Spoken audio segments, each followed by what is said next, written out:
video episode from the Veg Grower podcast.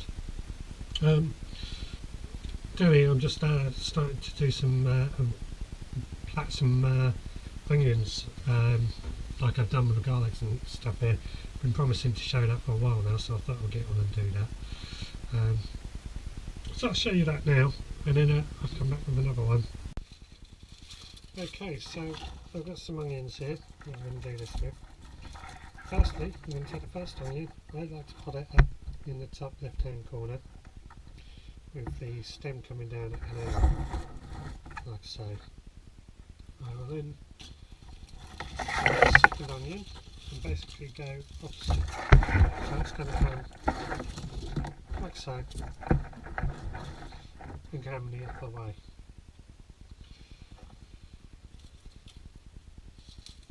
Now the third one is going to go in the middle and come straight down. Now that first stem that's under the bottom of it all, so I'm going to come over the top of the stems, underneath this first valve, underneath those T-bars shall we say, and two onions, and like so, put it tight and that's going to hold it in place. Now, you will see I've got three different stems, one in the middle and two on each edge. Each time I add a bulb on, and there's a way I do that, the stem is always going to come down in the middle, so trying to keep them separated sometimes can be a bit challenging, but you seem pick it up. Now I add the first one to that side because that was the first one, so I follow the same sort of routine. So it goes in, and that is basically plaited or braided, whatever you like to call it. I call it plaited. So this will be the fifth onion in this set. That will go there, because that was the second one to go in.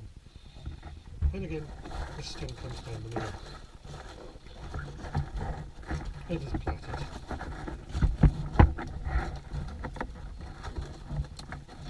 Put it tight in between. Now, the third or the sixth one I'm adding goes in the middle.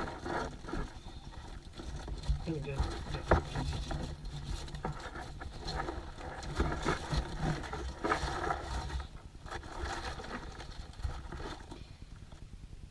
So, I'll show you once more, because it's basically the same, onto that side.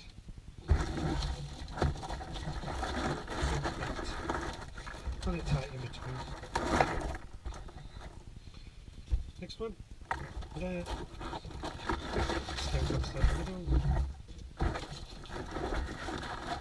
right. Next one, in the middle.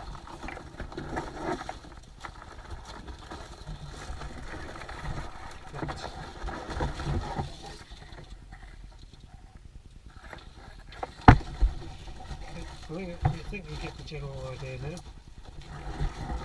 So I'm going to carry on with that, add a few more and what have you. I'll come back and show you the finished article. But for now, I want to show you a video of how the allotment's looking. So I'll put that on now and then we can come back. Well, I just thought I'd take you on a bit of a wander around the allotment again, as I do every now and then. We'll start just here. Cider apple tree, a couple of trees, cherry trees now done, and down the end there, a hazel tree with those brown leaves. Can't figure out why. I've fed them, watered them. See what happens. Gooseberry bushes are looking quite nicely established. To put a bit more compost around them Sunday. See. And the third one, the one that was already there, you probably heard on the podcasts that I've said clearing that out underneath. That's definitely a lot happier now. I can see what's going on. That's actually what I've harvested today. I've got a leek that started to go to flower, so that came up. A few beans, peas, and all the shallots and stuff are out of there. I've also got another variety of potatoes. These are Casablanca this time. Only £1 again. I think my method this week, or this year for growing potatoes, sorry, hasn't worked, so yeah, they're not brilliant. My strimmer,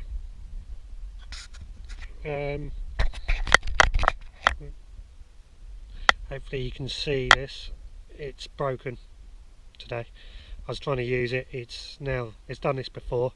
I managed to get parts last time to fix it after being told it was unfixable by a repair shop, but I managed to get it and fix the parts myself.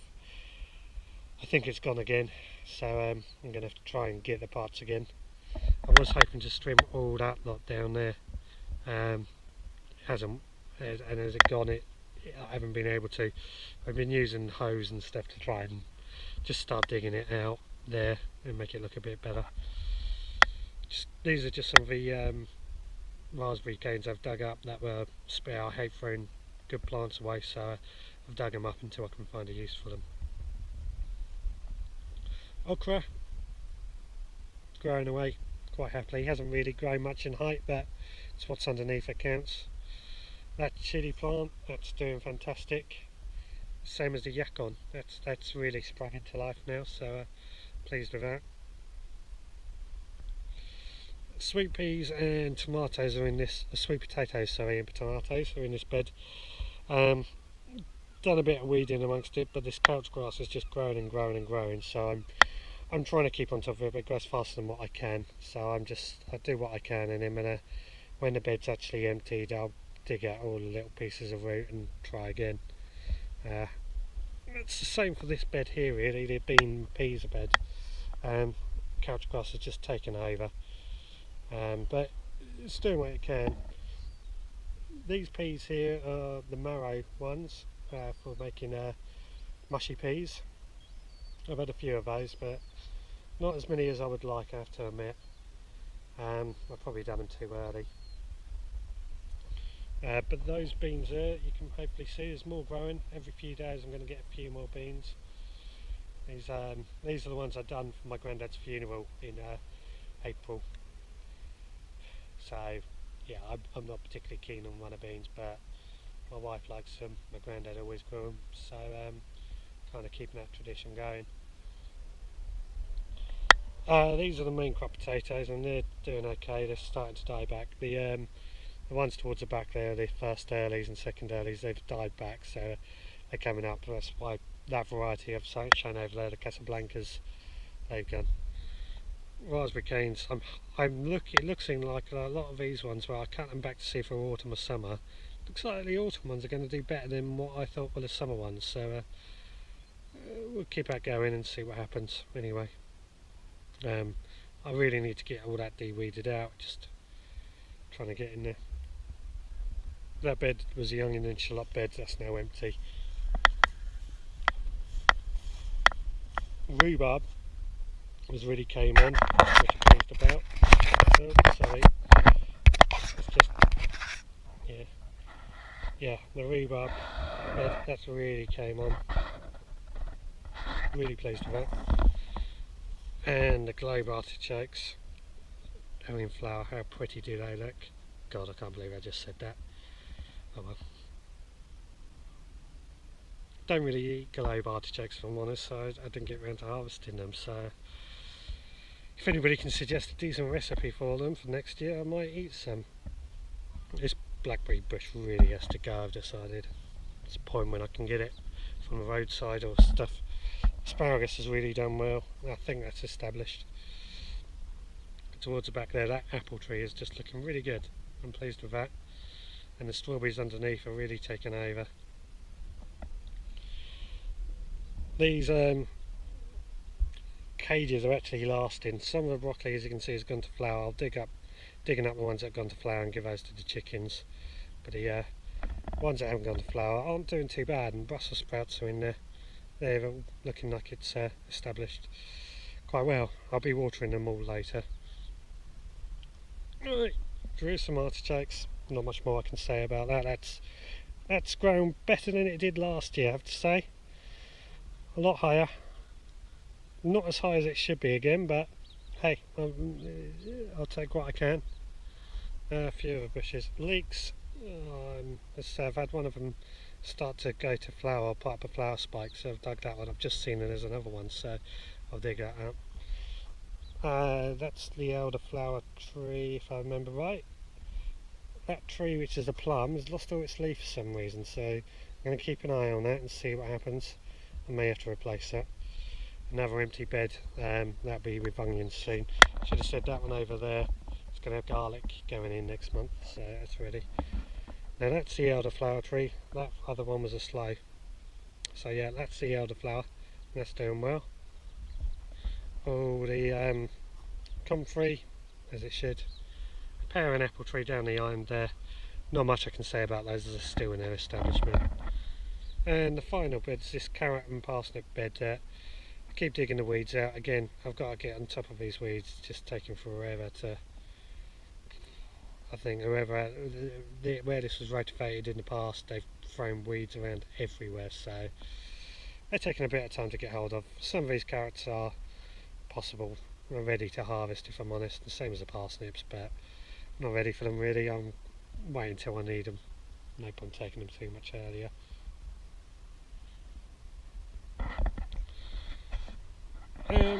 Yeah, so that's about it really. It's all I can show you. I just scan around and show you what's going on from like that. Things are going good. I can't complain, but could do with I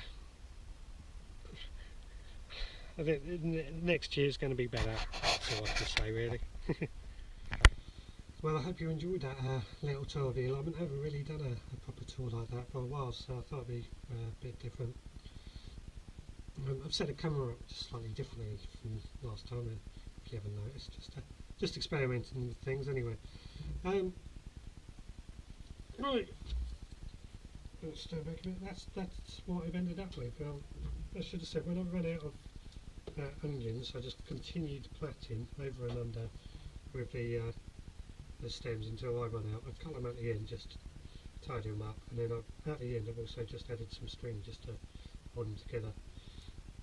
That's how I do onions and garlic. There are probably different ways. Let me know in the comments below if you think it should be done differently or whatever. But that now I'll just hang up here, dry out a bit more with some of the others. I'm going to start pickling onions soon because they're getting they're quite dry and what have you. Okay, so that'll be it for this week. A bit of a short one. A few things coming up next week I'm hoping to do. I'm sorting out the saffron bulbs and a few other things on that. So let me know, and anything you want to see or any comments and questions below, happy to answer them. I'll try and get back to you. I really do like every comment and what have you I get, so really like to hear more from you. Love it. Of course I've got my website if you want to find out more where I do my podcasting as well, which if anybody wants to be on the podcast, get in contact as well. Okay, so that's it for now. I'll speak to you again next week.